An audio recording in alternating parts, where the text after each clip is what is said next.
తెలుగు రాష్ట్రాల్లో సంచలనం సృష్టించిన అమృత ప్రణయ్ కేసులో నల్గొండ కోర్టు నేడు సంచలన తీర్పు వెలువరించింది. ఈ కేసులో నిందితులుగా ఉన్న 7గురిలో ఒకరికి ఉరి, మరో 6గురికి జీవిత ఖైదు విధించింది. గతంలోనే A1 నిందితుడు మారుతీరావు ఇప్పటికే చనిపోయాడు. నల్గొండ జిల్లా మిర్యాలగూడకు చెందిన అమృత ప్రణయ్ అనే దళిత యువకుడిని ప్రేమ వివాహం చేసుకోగా ఆమె తండ్రి 2018లో ప్రణయ్ ని సుపారీ గ్యాంగ్ తో చంపించారు. ప్రణయ్ ని అమృత తండ్రి చంపించారని అప్పట్లోనే పోలీసులు వెల్లడించారు. తాజాగా కోర్టు తీర్పు నేపథ్యంలో ఈ కేసు మరోసారి హాట్ టాపిక్ గా మారింది. అమృత ఇప్పుడు ఎలా ఉంది, ఏం చేస్తుంది, ఆమె కుమారుడు ఎలా ఉన్నాడు అనే విషయాలు కూడా తెలుసుకుందాం. అయితే ప్రణయ్ హత్య జరిగే సమయానికి అమృత గర్భిణి. సాధారణ టెస్టుల్లో భాగంగా ఆసుపత్రికి వెళ్ళగా టెస్టుల అనంతరం బయటకు వచ్చిన ప్రణయ్ దుండగులు హతమార్చారు.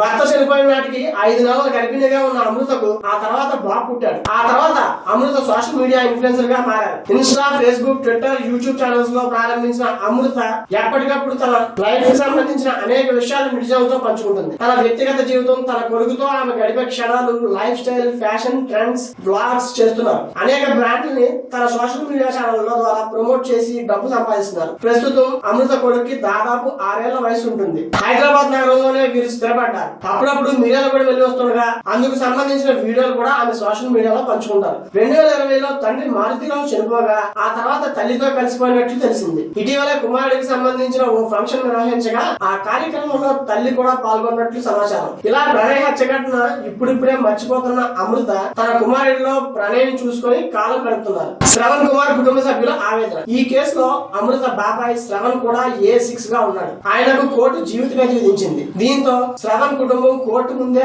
ఆందోళన వ్యక్తం చేశారు. ఈ కేసులో A6 గా ఉన్న శ్రవణ్ రావు అమృత తండ్రి అయిన A1 మారుతీరావు అన్నదమ్ములు. పోలీసులతో శ్రవణ్ కుటుంబ సభ్యులు వాగ్వాదానికి దిగారు. తన తండ్రి తప్పు చేయలేదని శ్రవణ్ కుమార్ కూతురు బోర్లు వెల్లడించింది. ఈ కేసులో ఏ సంబంధం లేకుండా ఆమె తండ్రిని అమృత కావాలని ఇరిగించిందని ఆరోపించింది. దీనికి అంతటికీ కారణం అమృతనే అని ఆమె చెల్లి ఆవేదన వ్యక్తం చేసింది. మొదటి నుంచి కూడా శ్రవణ్ రావు ప్రణయ్ కేసుతో సంబంధం లేదని ఆయన కుటుంబం వాదిస్తోంది. సంచలనం లేపిన ప్రేమ కథ. యువతి యువకులు ప్రేమించుకోవడం సహజం. కొన్ని జంటలు తమ పెద్దలకి ప్రేమ వివాహం ఇష్టం లేకపోతే వాళ్ళు ఎదిరించి పెళ్లి చేసుకున్న సంఘటనలు చూసాం. అయితే 2018లో నల్గొండ జిల్లా మిర్యాలగూడలో ప్రణయ్, అమృత ఇద్దరు పరస్పరం ఇష్టపడ్డారు. వీరి ప్రేమకు పెద్దలు అడ్డుపడడంతో గ్రాండ్ గా పెళ్లి చేసుకున్నారు. కూతురు వేరే సామాజిక వర్గానికి చెందిన యువకుడిని పెళ్లి చేసుకోవడం తట్టుకోలేకపోయిన అమృత తండ్రి మారుతీరావు ప్రణయ్ ని అత్యంత కిరాతకంగా సుపారీ గ్యాంగ్ తో అదే ఏడాది సెప్టెంబర్ 14న సుపారీ ఇచ్చి చంపించారు. ఈ కేసు అప్పట్లో 2 రాష్ట్రాల్లో సంచలనంగా మారింది. కోర్టు తీర్పు తర్వాత ప్రణయ్ తండ్రి బాలస్వామి కీలక వ్యాఖ్యలు చేశారు. ఈ తీర్పు నేరస్తులకి కనువిప్పు కావాలన్నారు. బాలస్వామి కులం పేరుతో